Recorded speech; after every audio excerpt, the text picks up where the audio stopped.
Welcome to the 9th episode of the Marketing Talks podcast. This episode is brought to you by Weird in Wonderland. We created this podcast so we can support the Marketing Talks community that connects the marketeers in the GCC region with each other. And today we have two of the superstars from the community. We're going to be talking about their journeys and they're going to be telling us about themselves. We have Dina and we have Mahmud. Hi, Thoraya, How are you? Good, Thank you thank for you. making time to be with us. Thank you so for much. having us. And thank you for being weird. In a way. Because the topic of the episode today is like, how weird could marketers get? Yeah. And technically, just for an information for our guests or for our listeners and people watching us, viewers, we asked the community members to send us videos on how weird they can get or what's something weird that they do. And these two people, amazing superstars, they sent us really nice videos. And we'll be talking about them later in a bit. But first, I want to have you introduce yourself, starting with the ladies. Sorry. Sure. تفضلي Dina. Tell us, who are you? I'm Dina. I'm born in Iraq, raised in the UK, in London. I've been in marketing for 10 years. I studied event management. Mashallah. And then I got into working as a marketing executive for Duty-Free, the retail stores for World Duty Free. And now I'm here in Dubai working in real estate as a marketing manager. But you worked in other things when we were having the conversation before. I moved from Duty-Free, I moved into Suku, a Japanese skincare brand, and then JC Deco, which is an out-of-home media, and then private luxury events, which is luxury trade shows, procurement. Related to what you studied a little Exactly, yeah. Then I moved into events. So my journey has all been manifested and it all came to, I trusted the journey and now I'm here. bit. Bravo. And how long have you been in Dubai? I've been in Dubai for 2 months now. You're a newbie. I'm new, super new, but and I'm you've been loving on the it. community already. Yes, yeah. Yay! I'm putting myself out there, you have to as Bravo. a marketer. Bravo. Because we were already talking about personal branding and the importance of putting yourself صح. out there in the previous episode, literally. Okay. Just saying how important it is, whether it's for startups or for newcomers to any new country and for big companies as well. إيه. So bravo عليك. شكراً. Chapeau. شكراً. Mahmoud, you are one of the OGs on the Marketing Talks community. Guys, just for you to From know, the first 100. Mahmoud Salim is one of the first, 100 people probably of the Marketing Talks community. And I do remember when we said we're going to be giving some workshops, you were one of the first people to raise their hand and be like, I want to give a workshop, Amazing. which is amazing. So tell us, مين Mahmoud? Mahmoud, I'm Mahmoud Salim. I'm coming from Egypt, apparently. From the name. And from the accent, for sure. I've been in marketing for over 12 years now. But it actually started back in college. Back there was like some students' activities and stuff, and we were exploring the business arena and what's business. And in college, we still don't know. I joined some, students' activities, and it was all about marketing. There was a stock auditing, and marketing was the third one. And I said, let's do marketing. Why not? Let's start. The first year was like just a delegate. By the way, its name is Comet, and I shout out for Comet. Still running until today. I'm telling you about something that started back in 2006. So wow, it started 2004 actually, but my first year was 2006. The second year I was instructor, and then so it was head of basically a instructors. community. Sorry to interrupt you. It was basically a community of students. Yeah, exactly. No, So يعني no seniors at all. wow, Yeah. wow, very Sometimes nice. we used to have delegates from outside our university or from outside the college, and they were a little bit more senior than us. But It's like 25 years old instead of 20 years Yeah, old. exactly. No. بعدهم صغار يعني. Yeah, yes, not a big gap. Yeah. بعد منه. Yeah, and then when I went, got graduated, I worked in a management consulting company called Logic. It's one of the biggest in Egypt. And for me, those 3 years were actually really, really beneficial until today, because I learned how data works, and it was something not in marketing at all, but for me was an eye-opener. And until today, I'm seeing the fruit of those 3 years wherever I work. Then I flew to Kuwait. Then here started my longest experience ever, which is in F&B. F&B marketing. Yeah. I'm still doing it. High five. Now I'm in tech. However, I'm still doing some freelance short jobs for marketing for F&Bs. I started with some of the biggest brands in the region, like Hardee's and Baskin Robbins. Hello. And I had some other brands that I managed their marketing, their local marketing, to be more in Kuwait. Concise. Yeah. And these 6 years were actually, when you were young and naughty, so you had a lot of trials and doing some crazy stuff. So, yeah. And then when I came here back in 2019, I joined another company with a totally different scale, and it required a great deal of adaptability. So when you have this budget and then you don't have even this budget, so oh my God, you're used to spending this much money for marketing, and now you have to be like, okay, you do it like piece by piece, and you need to prove it and say that this will bring me that, and nothing will come out of thin air. Like, you need to prove it. Wow. But it was a great experience because I learned within this period to how marketing works in crisis, because COVID was there. Wow. And, must be challenging. It was really challenging, and I had a lot of ownership within this period. I really owned these brands. I was, by the way, our brands were here in UAE and Bahrain and Qatar. It was really challenging, but at the same time, it was a great learning. I continued in F&B until like 2 years back, and then I switched to tech. I'm now a head of marketing in an application for e-vouchers. It's called Like-Card. It's the leading one in the Middle East. Nice. Yeah. Tech is nice, by the way. And if you will ask me, compare F&B with tech is really... F&B is hard. F&B is hard. It's competitive. It's very busy, and even tech is very busy. But I believe tech, maybe because I'm still 2 years, I'm still exploring maybe, but it has something interesting. F&B has become a little bit oversaturated, so things have become more competition and more, is too high, and consumers are more aware. Yeah, and delivery is actually like controlling the market, like Muppets. exactly. بتلعب دور هيدي الاشياء كلها بتلعب دور. طيب انت هلا you mentioned before we jump into Dina's part, you mentioned that you had to go naughty and crazy in your projects and your campaigns before. How far? Look, how crazy can you go? Look, I believe that craziness in marketing is not about ads, because people who's never worked in marketing, they say that marketing is about ads, and they see the Egyptian ads, the creative ones, the oh my God, ones with sense of humor, and say, I need to work in this. That's like 20 years old. I still remember it. Yeah, it's a jingle. خلاص. Smugzat all on the floor. And by the way, the new ones are really are very even very the creative. Really, exactly. Egyptian advertising has become really successful in the past couple of years. I believe in marketing, you can be very weird in execution, not in the idea. You can be weird on how you look at data. You can be weird on actually gathering data, and this is something understanding. I've done. It's not only about the ad.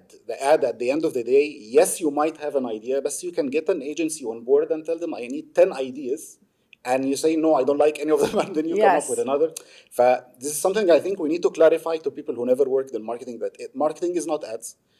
Not every company, by the way, can make an ad. It's a huge investment. And even the 10 ideas that you just mentioned, sometimes they don't deliver the message that is relevant to the brand or not even relevant to the consumer. Yeah, but marketing has a lot of exciting stuff than ads. And exactly. Yeah, it's not just an Instagram post.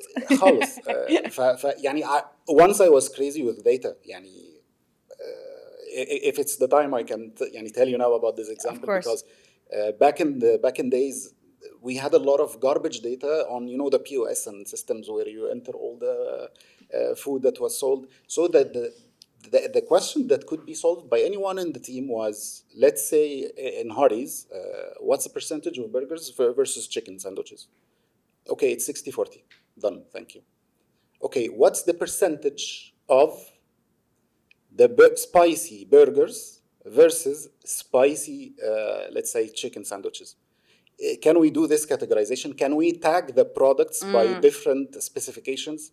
So I was crazy enough to get 5 years worth of data, clean up them, Nice. and tag them and make something. I used to call it at these days multidimensional reporting. So Nice. I had visibility that no one had, because I'm maybe sometimes I'm different than many other marketeers that they just follow their gut feelings, and I like to justify. You have to do your research and your study and your analysis, SWOT analysis. Why are you pricing this like that? Because I know that this product has a history before, or I had a similar product before. This helped me a lot. So I was really weird to get 5 years worth of garbage data and clean them down, and even create or do something that I call define the margin of error to see. I'll not be 100% accurate, but I know that these reports are, let's say, they give you 95. insights at least. They give you insights at exactly. least. And Jad, and I think what could sometimes be seen from the team or the management, they'd be like, شو بهذا المجنون؟ What's wrong? انت بتعمل ايه؟ Why are you not doing campaigns? No, my campaign is running. I'm doing something that will do better campaigns. You just need to wait. This is actually very interesting. Thank you for mentioning this example.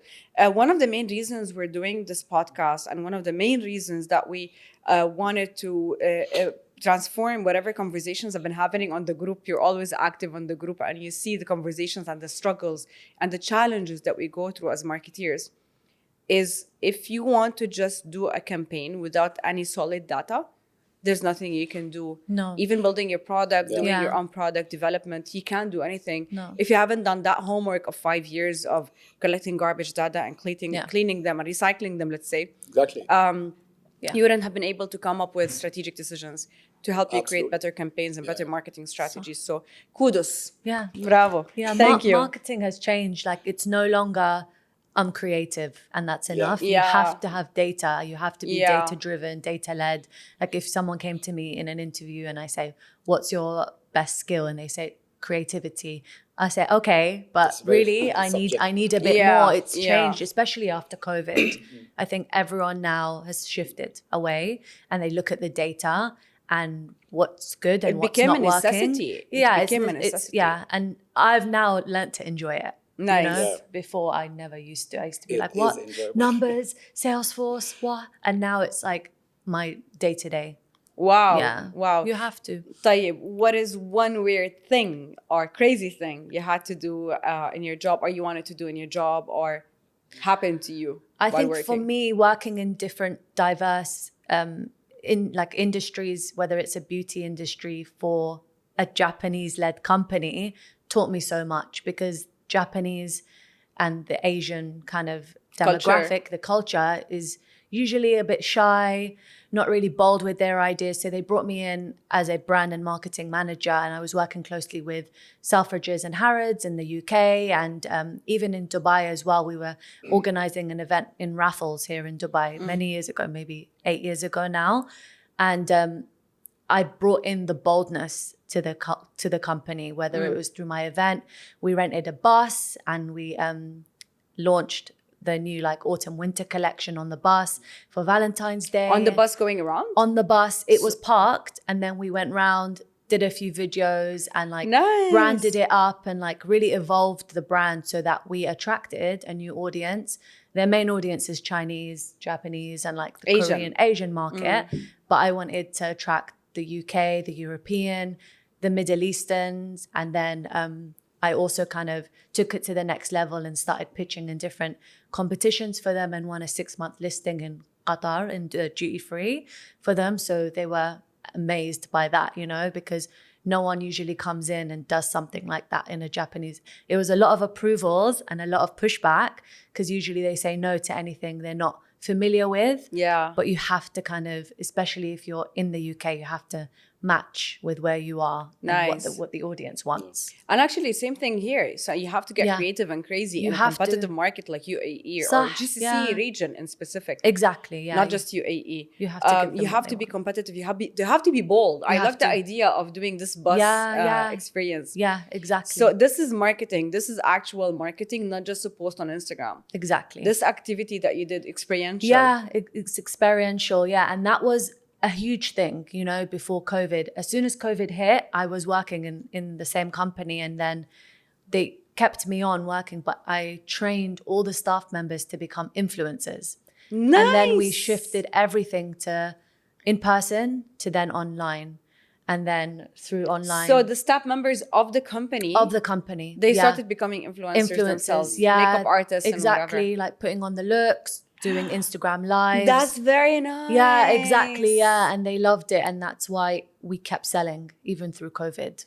And yeah, very nice. To be honest, now that you mentioned this, I remember, I think it was last year or something, that Sephora here in Dubai, I don't know if you've seen that campaign. Yeah. They did a campaign outdoor. I don't know if what I saw was outdoor. I'm not sure about the ones, the other channels.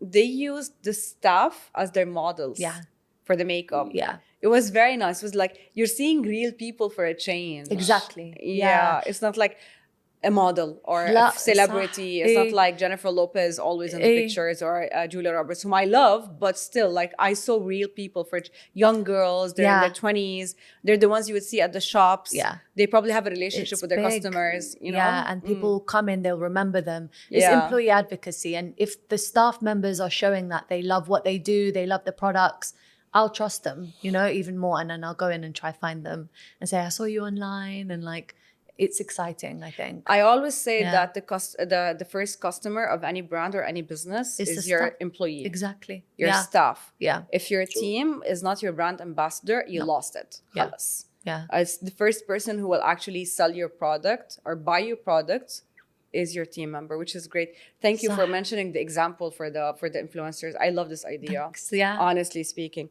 طيب, and how crazy can you get as a person? A little bit crazy, you know? A bit crazy, but really crazy. A bit crazy, but really crazy. Yeah, a bit crazy, but and you mentioned in your video you can do the Shakira impersonation. We're not going to talk about Shakira. You're going to have to do it. ما هنسويها لا ما حنسويها ماكو مشكلة. أعطيك غير example. I'll give you another example. اعملي لنا طب اعملي لنا شاكيرا بالعراقي. شاكيرا بالعراقي؟ إذا بدها تغني عراقي ستايل. ما أعرف. تعال شبعك دلال. لا والله استحي ما أقدر. لا يلا come on just 10 seconds 5 seconds. بس this is gonna go into the podcast صح؟ ما أقدر. طب بشيلة بعطيك إياها بلوبرز أنت بتحطيها. شنو مثلا؟ بحط لك إياها ريل لحالها. قلدي شاكيرا بحط لك إياها ريل لحالها. أنت بعدين بتقرري إذا بدك تببلش it. أوكي. ما أقدر.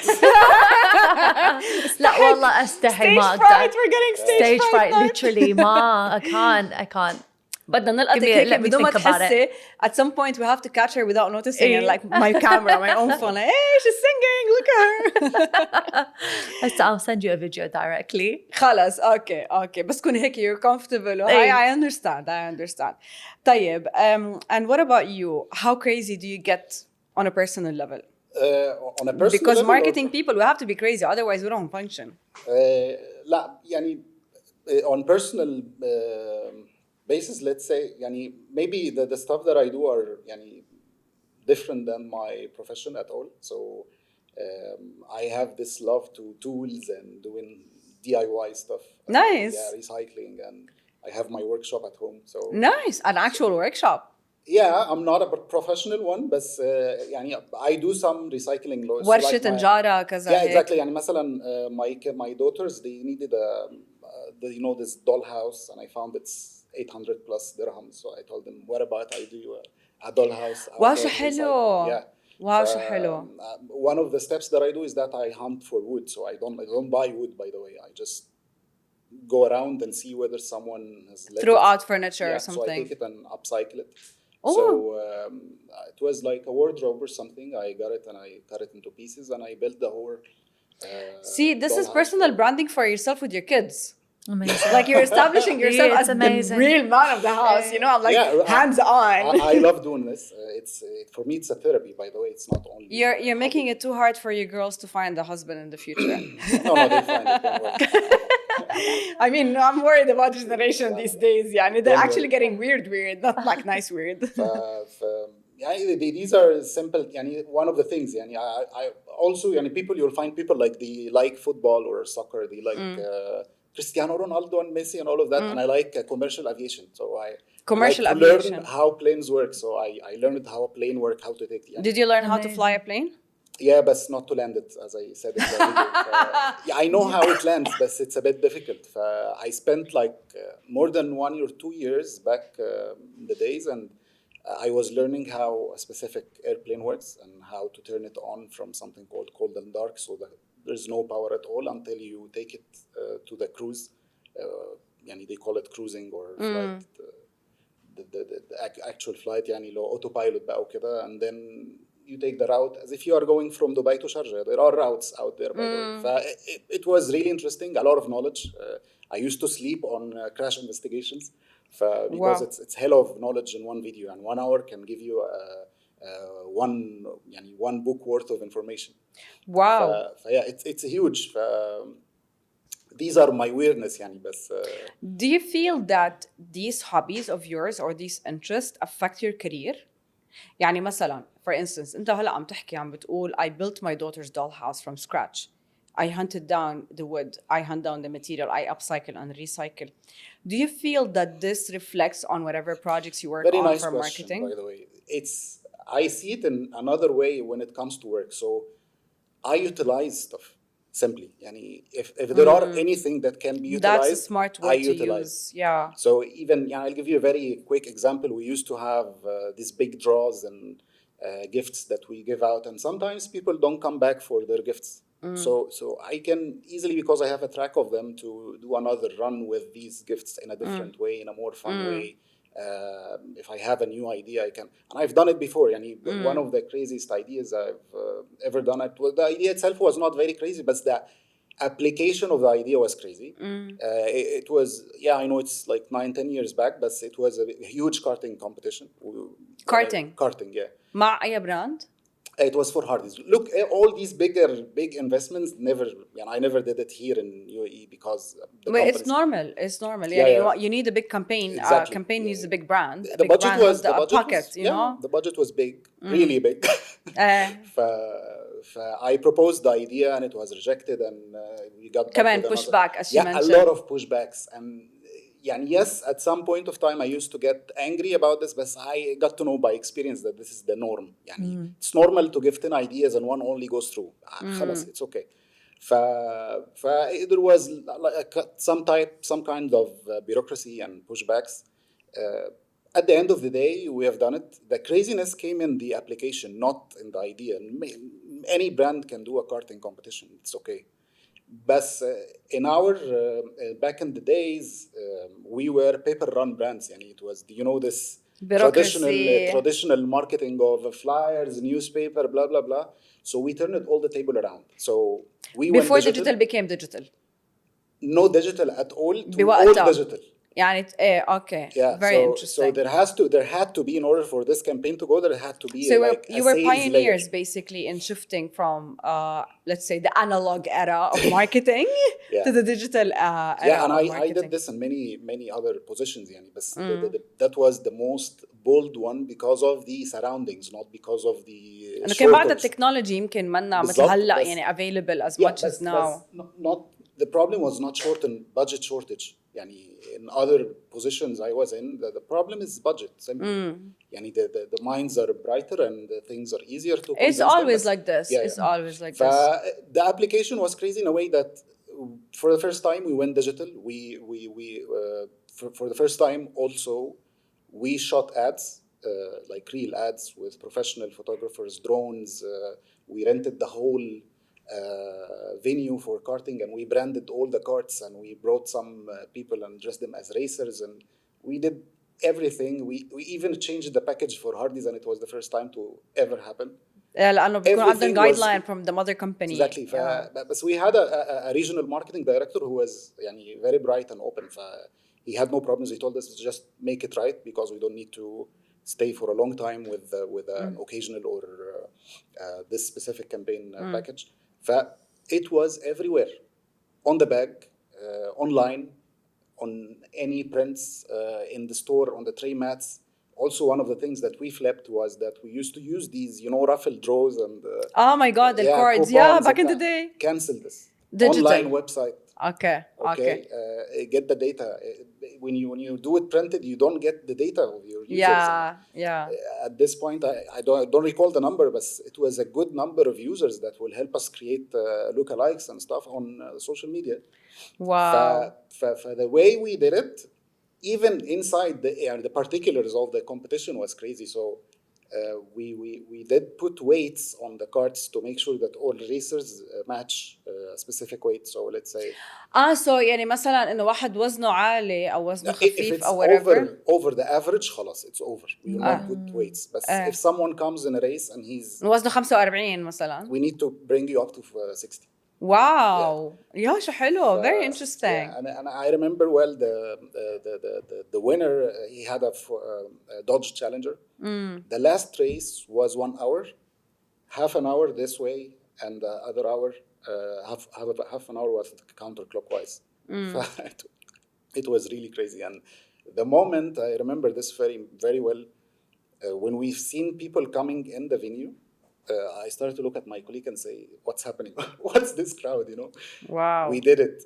Wow. حبوا العالم الidea. Yeah, a lot. Okay. The sentiments, يعني the what they call اللي هو the spark of the idea was we started to sense that people are not relating Hardee's anymore to youth guys. To young the people. not Gen Z بوقتها بس انه the younger generation. Younger generation. We needed to make something of a hype of this positive vibes, and many young guys came to the venue, and we got a lot of praise about it, and people used to come to us and say thank you for making something like this happen. حلو.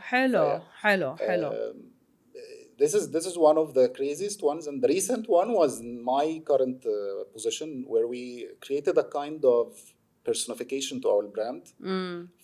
We created something called the Cards Monster. So we sell cards, e-vouchers. So it's cards at the end of the day. So we built this cute monster. He's not ugly. مثل Cookie Monster? Something like that. But he's not grumpy. He's a monster, that big monster, but he's smiley. And the fur, you know, over his body is all like card sizes. Yeah, not branded, but it's cards. Okay. And we use it. Bardo, the magic is in the application. So we use it in the expos. We use it in for attraction purposes. Yeah, and attraction. it's really doing the job. Yani, it's really fitting the objective 100%. Amazing. I do have a follow-up question on the Hardee's karting competition. I don't know if you want to add anything to that conversation part. This project happened 9 years ago, you said? 8-9 years ago. TikTok was not a thing. Gen Z were still babies, newborns maybe. Yeah. But if you were asked, same product, same budget, same brand, to execute something like to attract the youth of today's generation, what would you do? Hardee's attracting the youth in Kuwait, at least, or in the GCC, let's say. Would you have done the same thing? Look, every country has its own, you know. Let's say in Kuwait, since you did that in Kuwait, let's say it's the same thing, but it's 10 years after you did that campaign. I believe I would do it again, but with different application. Yani application. The execution will be different. Will be different for sure. Yani the channels that you you will promote it on TikTok rather than promoting it on a magazine or a newspaper, for instance. By the way, for this campaign, we didn't do any prints except the package of, you know, the bag, this beige bag, you know, this one only. Wow. What I mean is, yeah, I would do it again because still karting is karting. Like paddle tennis will remain paddle tennis for the next 10 years. But how to attract people to this sport, or how to talk to them or show them. And relate the sport to a fast food concept at the end of the day. And this is another thing, that perception for fast food is not necessarily related to a sporting activity. I think it's making it more relatable to them, like you said, using the right platforms online and something that they want to talk about, you know, like PR is a big thing. So maybe making it a concert with someone famous that the Gen Z really like at the moment, and then branding that with Hardee's or something like that, because then that's online, like it's Instagrammable. They can put it on their TikTok. They're always on their phones. They're glued to their phones. For you. So anything that they can tell their friends, I went to this and someone was there, like Miley Cyrus was there, or someone that they love.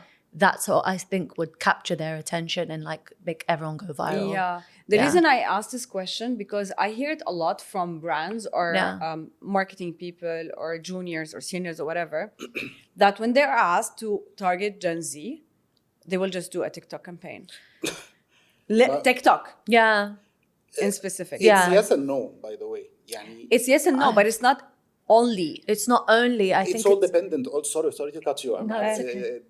It's all dependent on how much you have at the end of the day. So if you have the budget only for UGCs and TikTok videos that you can produce, that's okay. خلاص. This is what you can afford. Let's say. But yeah, I know what we are coming from. I hear this a lot. We need to do social media. I can do it for free for you, no problem. Exactly. What about your thoughts about challenges like that? Like if you have to understand a specific customer segment, or if you don't have a budget, like how do you overcome these challenges? I think then you have to go more to like the organic side. You know, what can you do to utilize what you have, whether it is email marketing, whether it is the utilize online. Part that you just mentioned. Exactly. Whether it is doing something that is PR worthy, but at a cheaper cost. You know, how can you get sponsors to come and help you for free? Or create collaborations. That can benefit them as well. At the same time, you have to kind of the show must go on always. You know, with marketing, it cannot stop, and we cannot sit still. We cannot stop. We cannot stop, and we can't sit still. You know, so like I know that you mentioned one of the concepts, the building where you said that I also had like a candle business that I started not long ago in London, and like I started selling it at pop-ups, and I used any opportunity to make this like a business, like from a hobby to a business, you know, idea. Like I think as marketeers, we're always innovative, creative, and different ways to. We can get weird in our own ways. We can get weird in our own ways, and our thought process is so different compared to sales or someone else. Yeah. Since we were talking about weirdness and stuff that could happen, did you ever face a challenge when a client or a management or decision maker in an employment setup would come and tell you, I want you to flip the whole plan. I don't like this. Because you just mentioned like there were pushbacks. You just mentioned there were pushbacks as well. Did it have to change the whole direction, or did you just have to make tweaking in your plans? Like, because that reflects on how crazy your plans have been. Yeah. If it happens on the scale let's say on a tactical scale, it's much easier. We will do. Let's do this yellow instead of blue, for example. Firstly it's طبعا related to industry. It's different from industry to another. But what I was saying is if it's on tactical scale or just like you said, it's blue, make it red. Okay, it happens. Yeah, but it's really hectic when it comes to a strategic direction. Like we spent X amount of time preparing this strategic document, and we did the research, and we did blah blah blah, and now we are خلاص بقى, you're putting everything in place and يلا fire. No, we need to change the whole direction. This is when it gets really hard. How do you tackle this? I don't remember that I've been through this before, but I've been in a similar place where nothing started at the end. So we have everything was hindered. Exactly. So we used to have multiple strategic meetings without doing anything after that. So guys, let's It gets do frustrating. A lot. And you get to hate it. But خلاص يعني. I'm by the way, I like to work by my hand. Obviously. I like to do everything. I've done in marketing ads by hand, Google ads, social media design, everything you can ever imagine, copywriting, radio ads, you name it. So whenever it comes to strategic meetings, it's okay, I like it, but we need بقى خلاص to action this. ننزل نشتغل. Exactly. أيوة قلتيها صح. ننزل نشتغل فعليا. Let us work. Let us get the job done. يلا بقى. لا عن جد I understand this frustration. It happens a lot sometimes. You come up with ideas, but you don't actually see them come to life. Flip them as you want, but let's start work. Flip them, okay. But it's not only about flipping, it's about hindering or blocking the way to work. I just need to ask one more follow-up question on this specific point, the hindering. Who used to be the one hindering? Top management is usually CFOs. CFOs, CEOs, all the C's, CX. The CX. You know why? You know why I'm asking this question? Because we are going to be doing an episode at some point on this podcast show. And I want to get a CFO and a CMO and let them debate whether marketing is an expense or a cost versus an investment. Because we're always having this challenge as marketeers. We want to spend money, but they don't let us spend money. If, of course, I'm not talking about millions, but at least let us get the job done, you know? Like, you still need some if there cash. is no budget, there is no marketing. Marketing is expensive. Exactly. You cannot be there in all this crowd without paying money, without investing money. At least the sufficient amount to announce your brand or something. It's no-brainer. Yeah. But what about you? It will be a great episode, by the way. It will not end up good. What about you, Dina? Like, what are some challenges that you faced as a marketer, and like, how did you try to maneuver around them? Like, did you have any problem like that?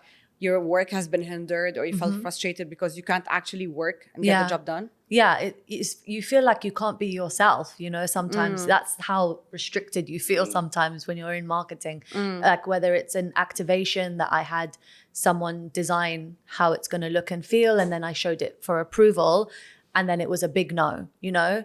But then I went back and I said, right, I'm going to come back with something different. Don't worry, something more plain and simple, for example.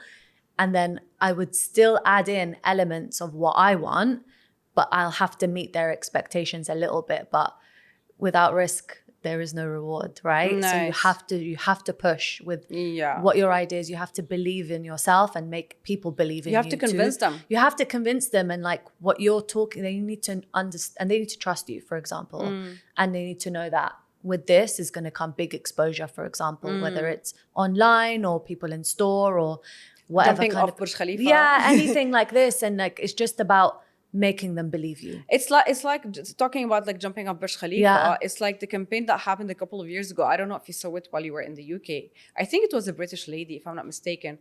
The stunt lady who went wearing Emirates. the stewardess, the Emirates stewardess Yeah. costume, and she was standing on top of Burj Khalifa, literally. Hey. And that might have been pretty expensive to execute and pretty hard and pretty risky. Risk. Like literally risky. Yeah. And it created a huge buzz. Like it's been like what, 3 years now, and now we're talking about it on the show. Still, yeah, people remember it. And So weird people things remember. work. Weird Yeah. things actually work. Yeah, you give people something to remember. Crazy ideas do function. طيب, I do want to ask each one of you to give me one word of advice for the Marketing Talks community or anyone who's watching us today. One word or one phrase. أنت مصري بتحب تحكي. لا لا خالص. خالص ما بيحبوا يحكوا المصريين. If it's a one word, I believe now it would be adapt. Adaptability. You have to adapt. Things are changing very, very quickly. Very nice word. Like quicker than ever before. صح. You need to accommodate these changes, and if you were heavy on, let's say, SEO, please start looking that SEO is looking in a totally different direction now. Yeah. Read about it, know about it, apply by what's changing. You know what I'm talking about. Yes. I believe that the one word is adapt. Before innovate and before be crazy and before all of this, just adapt first. I always say they tell us that survival of the fittest. I say survival is for the most adaptive. If you can adapt, you can survive whatever conditions you're living in. What about you, Dina? What is one word or one phrase you would like to tell to the marketing community watching us? Resilience. I think to be resilient. One of my favorite words. Yeah, it's one of my favorite words as well. You have to be resilient. I think we Iraqis and Lebanese, like we have so much in common in resilience. Like we're too resilient. And for me and my journey, it's always been about resilience. Like if my sister would describe me in one word, it would be resilience, because you're going to get the pushbacks. You're going to go through change. We're going to go through pandemics. We're going to go through different kind of challenges, you know, in the world or within your job, or let's say you don't get along with someone in your place of work or anything like that. You have to build resilience, because as marketeers, you want to keep that creativity. You want to keep your personality. You don't want to we don't like being told no, basically, sometimes. Oh my God, tell me about it. So how can you stay resilient? So you know what? It feels so nice when you get a no. Yeah. And after a while, you see the idea live. Yeah, and then they're like, oh, okay. Oh, Yeah, and it Yeah, happened they're for like, me many times. Yeah, it does it's like, work. see, I told you Yeah, so. I told you so. And not when just it going happened, live. I didn't do this. But يعني, I was happy. يعني, But something in me was you don't happy. necessarily say, yes, I told you so, but at least in your heart, you'll be like, Yeah. Yeah, Yeah. this is still working. You know, it's even more nicer, much nicer, is not only when a campaign or an idea goes live, when it actually proves to be 100% successful. 100%. Yeah. يا ويلي بتكون هيك شماتت قبل زازا. Yeah, but يعني for me it happened recently, by the way. In my previous role, I was handling a Mexican, burrito and tacos brand, Tortilla. Nice. I told you about it. I love this brand. I love it with all my heart, and I love it as a customer before loving it as a marketeer. We came up with an idea, and I told them the justification. Let's do. We had a burger brand, and we had this burrito brand. I told them let's do burrito. Oh. Wow, nice. And we've taken the idea to UK because it's originally an UK brand, and they liked it, and we started to work on it. But they said there are some operational blah blah blah, and it didn't work.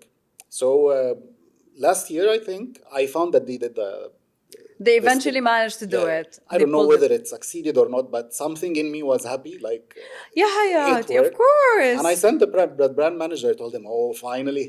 Okay. yes, exactly. Even if it takes longer than your expected timeline, at least when you see one of your ideas is actually seeing the light. Yeah, at least especially you when feel it like got no, يعني a no, a big no. Yeah. And then, But sometimes a no is not a no. It's a redirection. Exactly. Or it's like postponing. Like the right time is going to come, but not at the moment. And this one with manifesting, we were just mentioning about the manifestation and stuff. Sometimes in your own journey in life, you want to travel here, you want to move here, you want to work here, and it's a no. But it's not a no because you're not qualified, you're not good. It's just because you had something else to experience before getting to that direction. Yeah. Very inspiring conversation. Thank you again for being with us. Thank you for making time to join us today. And thank you for being weird and participating in this little competition we had on the community so we can actually meet you in person. I've been talking to you for a while, but we never met in person. And you're new to the group and you're new to Dubai. Yes. So welcome to Dubai. Thank you. Welcome to the Marketing Talks community. And I hope we do get to see you more often.